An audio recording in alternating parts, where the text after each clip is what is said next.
Bismillahirrahmanirrahim. Assalamu alaikum first year. I hope you all are fine students. Today our topic is crystallization. बेटा हम लोग separation techniques पढ़ रहे हैं। पहली सेपरेशन टेक्निक हमने फिल्ट्रेशन पढ़ी थी और दूसरी सेपरेशन टेक्निक क्रिस्टलाइजेशन है। और आपको नाम से पता चल रहा होगा कि क्रिस्टलाइजेशन जो टर्म है क्रिस्टल से रिलेटेड है। तो इसके अंदर बेटा जो पार्टिकल सेपरेट किए जाते हैं in the form of crystal separate किए जाते हैं। ठीक है, तो सबसे पहले हम इसकी डेफिनेशन पढ़ लेते हैं। तो डेफिनेशन की पहले मैं रीडिंग करूंगी, फिर उसको मैं आपको एक्सप्लेन करूंगी। Crystallisation is the removal of solid from solution by increasing its concentration above the saturation point. इसके अंदर क्या किया जाता है, सॉलिड पार्टिकल्स को लिक्विड से अलग किया जाता है। और कैसे अलग किया जाता है, उन सॉलिड की कंसंट्रेशन इतनी बढ़ा दी जाती है कि वो सैचुरेशन पॉइंट से आगे चला जाता है। आपको पता है जब हम सैचुरेटेड सोल्यूशन तैयार करते हैं तो सैचुरेटेड सोल्यूशन के अंदर मज़ीद जो है सोल्यूट डिज़ोल्व नहीं होता।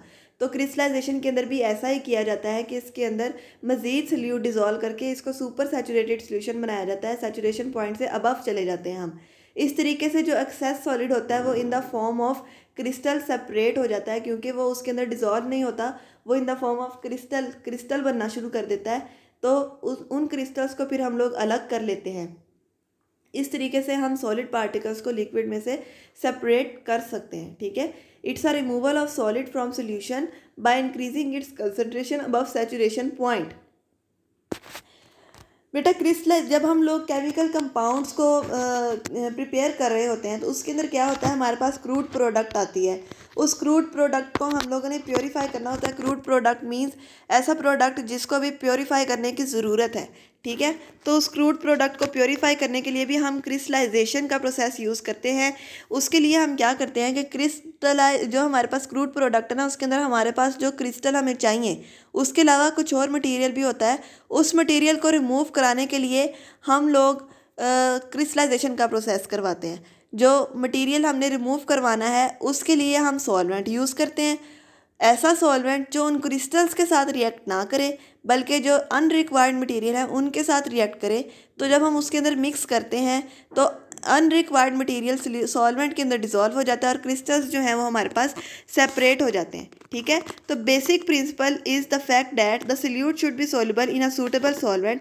सोल्यूट को जो है सूटेबल सॉल्वेंट के अंदर सोल्यूबल हो जाना चाहिए at high temperature and excess amount of solute is thrown out as crystal. और एक्सेस जो अमाउंट है इसको एज ए क्रिस्टल रिमूव किया जा सकता है जब उसको हम ठंडा कर देंगे। The process of crystallisation involve the following step. Crystallisation के अंदर बेटा फॉलोइंग स्टेप्स को फॉलो किया जाता है। सबसे पहला स्टेप है चॉइस ऑफ सॉल्वेंट। हमने कौन सा सॉल्वेंट यूज़ करना है जिसके अंदर हम उसको डिज़ोल्व करेंगे। तो solvent is chosen on heat and trial basis and it is necessary to try a number of solvent before arriving at conclusion. Hit and trial basis means आप लोगों ने यूज़ कर करके देखना है कि क्या ये सॉल्वेंट सूटेबल होगा, क्या ये सॉल्वेंट सूटेबल होगा। ठीक है, आप लोगों का जो सोल्यूट है उसमें आपने डिज़ोल्व करके देखना है कि ये किसके अंदर अच्छे तरीके से डिज़ोल्व होता है। ठीक है, hit and trial, trial means बार बार और हिट का मतलब करना। ठीक है, तो आप लोगों ने बार बार करना है और फिर उसके बाद फैसला करना है कि आप कौन सा सॉल्वेंट चूज़ करेंगे। और आइडियल सॉल्वेंट की कौन कौन सी फीचर्स होने चाहिए वो नीचे बताया हुआ है। ये भी बहुत इंपॉर्टेंट शॉर्ट क्वेश्चन है। Write down the features of ideal solvent. It should dissolve a large amount of the substance at its boiling point and only a small amount at the room temperature.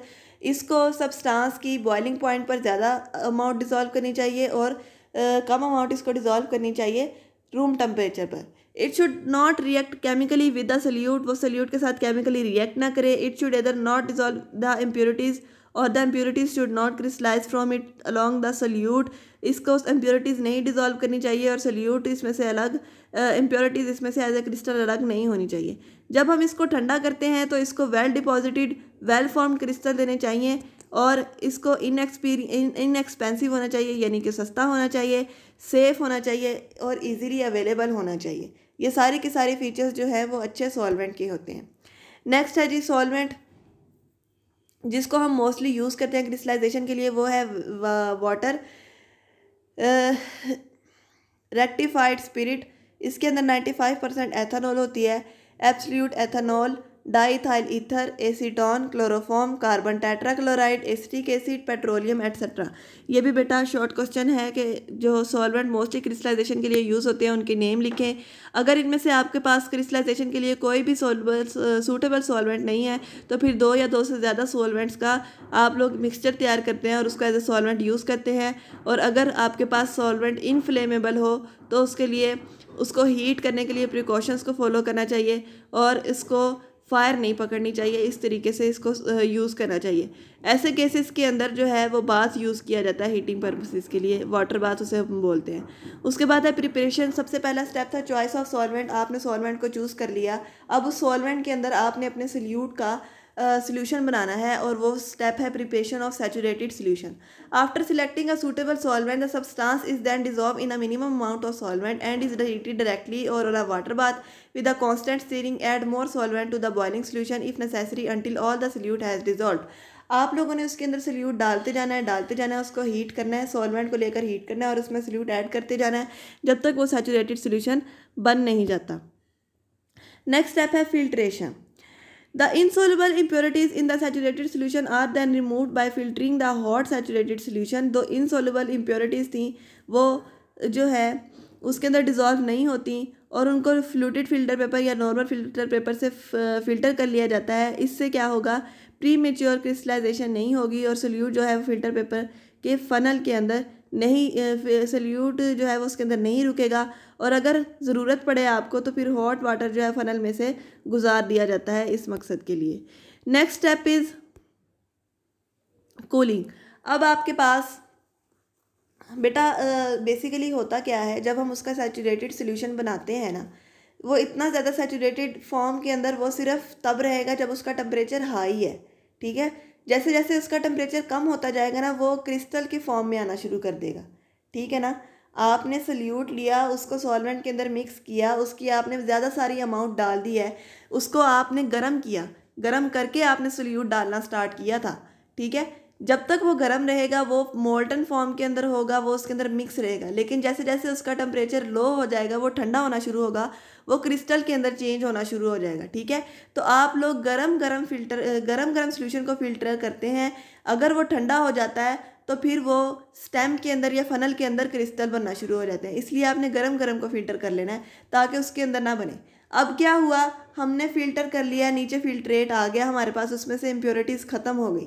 अब आपने उसकी करनी है cooling. उन crystal को ठंडा किया जाता है। Hot filtered solution is then cooled. उस गर्म फिल्टर्ड सोल्यूशन को ठंडा किया जाता है at moderate rate. Moderate means दरमियाने टेम्परेचर के ऊपर या दरमियानी स्पीड के साथ उसको किया जाता है ताकि मीडियम साइज़ क्रिस्टल बने।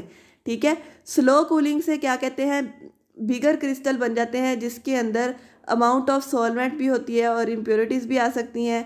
और फास्ट कूलिंग से जो है वो बहुत स्मॉल पार्टिकल्स बनते हैं, स्मॉल क्रिस्टल बनते हैं और उसके अंदर जो हमारा रिक्वायर्ड मटेरियल है वो भी क्रिस्टल के अंदर चेंज नहीं होता। मतलब कि आपने ऐसा करना है कि उसको खुद से ठंडा होने देना है, ऐसा नहीं करना कि आप उसको या तो फ्रिज में रख दें कि जल्दी से ठंडा हो जाए।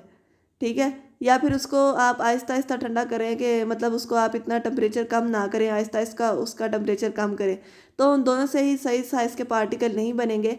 आपके पास मीडियम साइज़ पार्टिकल्स आने चाहिए, मीडियम साइज़ क्रिस्टल्स आने चाहिए। नेक्स्ट स्टेप है जी कलेक्टिंग ऑफ क्रिस्टल। जब क्रिस्टलाइजेशन कंप्लीट हो गई तो फिर मिक्सचर ऑफ क्रिस्टल और जो मदर लिक्विड है उसको फिल्टर किया कुछ क्रूसिबल के साथ वैक्यूम पंप यूज़ करके और फुल सक्शन अप्लाइड की कि उसमें से मुकम्मल तौर पर लिक्विड। अब आपके पास जो क्रिस्टल आ गए हैं ना, उन क्रिस्टल के अंदर थोड़ा बहुत लिक्विड भी होगा। मदर लिक्विड होता है वो सॉल्वेंट जिसके अंदर आप सोल्यूशन बनाते हैं। ठीक है, वो मदर लिक्विड होता है, उसके अंदर आपने सोल्यूशन बना दिया, अब आपने उसको क्रिस्टलाइज कर लिया, लेकिन कुछ अमाउंट सॉल्वेंट के उसके अंदर फिर भी मौजूद होगी, तो उसको आपने कैसे यूज़ करना है, उसको आपने सक्शन पंप को यूज़ करना है। और सक्शन पंप की फुल सक्शन प्रोवाइड की जाती है जो उसमें से सारे का सारा पानी खींच लेता है, सारे का सारा सॉल्वेंट खींच लेता है और आपके पास पीछे सिर्फ क्रिस्टल रह जाते हैं। ठीक है, उसको फिर जो है उन फिल्टर्स उनको जो है वो जो आपके पास क्रिस्टल बने हैं उसको फिर वॉश किया जाता है कोल्ड सॉल्वेंट से और उस प्रोसेस को बार बार रिपीट किया जाता है कि उसमें से मुकम्मल तौर पर जो मदर लिक्विड है वो उसमें से एवेपोरेट कर जाए, वो उसमें से निकल जाए। ठीक है, अब जो क्रिस्टलाइजेशन का प्रोसेस है वो बहुत सिंपल नज़र आता है देखने में, लेकिन उसका जो सक्सेस है वो डिपेंड करती है कि आपने कितने प्योरीफाइड जो आपके पास प्रोडक्ट आई है वो कितनी आई है, या उसके अंदर कितनी परसेंटेज आपके पास प्योरीफाइड प्रोडक्ट की आई है। उसके बाद है drying of crystal. Drying of crystal बेटा 2-3 तरीके से करवाई जाती है।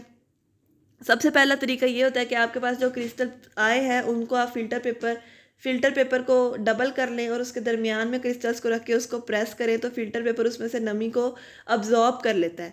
ठीक है, उसमें से जो मदर लिक्विड उसके अंदर कोई थोड़ा बहुत रह गया या फिर वो गीले हैं तो उनको वो अब्जॉर्ब कर लेता है। लेकिन ये प्रोसेस क्या है, ये प्रोसेस इसके डिसएडवांटेज हैं, 2 डिसएडवांटेज हैं। एक तो डिसएडवांटेज ये है कि फ़िल्टर पेपर आपके क्रिस्टल्स को टच करता है तो फ़िल्टर पेपर की इम्प्योरिटीज़ आपके क्रिस्टल के साथ अटैच हो जाती हैं, तो आपका जो प्रोडक्ट है वो कंटामिनेट हो जाता है।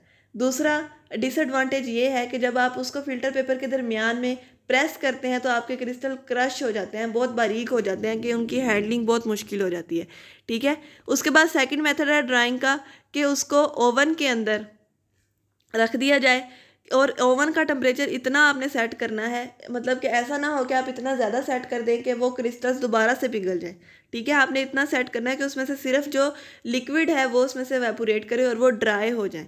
और जो थर्ड मेथड है, जो सबसे ज़्यादा सेफ़ और रिलायबल मेथड है, वो है वैक्यूम डेसिकेटर। वैक्यूम डेसिकेटर बच्चों एक अपरेटस होता है, इसके अंदर क्रिस्टल को रख दिया जाता है और उसके साथ फिर हम लोग कोई ड्राइंग एजेंट डालते हैं, मतलब कि कोई केमिकल जो एज ए ड्राइंग एजेंट काम करे उसको डाल देते हैं CaCl2 वैक्यूम डेसिकेटर के अंदर। वो फिर उन क्रिस्टल्स में से जो नमी होती है उनको अब्जॉर्ब कर लेते हैं और हमारे क्रिस्टल्स जो है वो ड्राई हो जाते हैं। और CaCl2 सिलिका जेल और phosphorus pentoxide mostly use drawing agents हैं जो इसके अंदर यूज़ किए जाते हैं।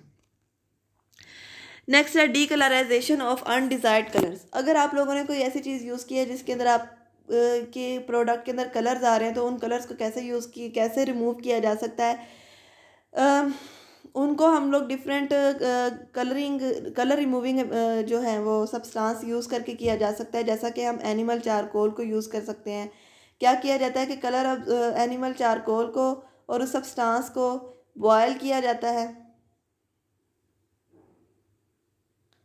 उसी के सॉल्वेंट के अंदर, और फिर एनिमल चारकोल उसके अंदर डाल दिया जाता है और फिर उसको फ़िल्टर किया जाता है और फिर कलर्ड इम्प्योरिटीज़ जो सी हैं वो एनिमल चारकोल के अंदर आ जाती हैं और आप उस सोल्यूशन को आप रिमूव कर देते हैं। एनिमल चारकोल भी उन इम्प्योरिटीज़ को रिमूव करके अपने साथ ले आता है और आपके पास जो प्योरीफाइड क्रिस्टल्स हैं वो आपके पास आ जाते हैं। इस तरीके से हम क्रिस्टलाइजेशन से सेपरेट कर सकते हैं एक सोल्यूशन से क्रिस्टल्स को। और ये सारा प्रोसेस था क्रिस्टलाइजेशन का। उम्मीद है आपको समझ आई होगी। अल्लाह ताला आपको अपने हिफ्ज़-ए-ईमान में रखे। अल्लाह हाफिज़।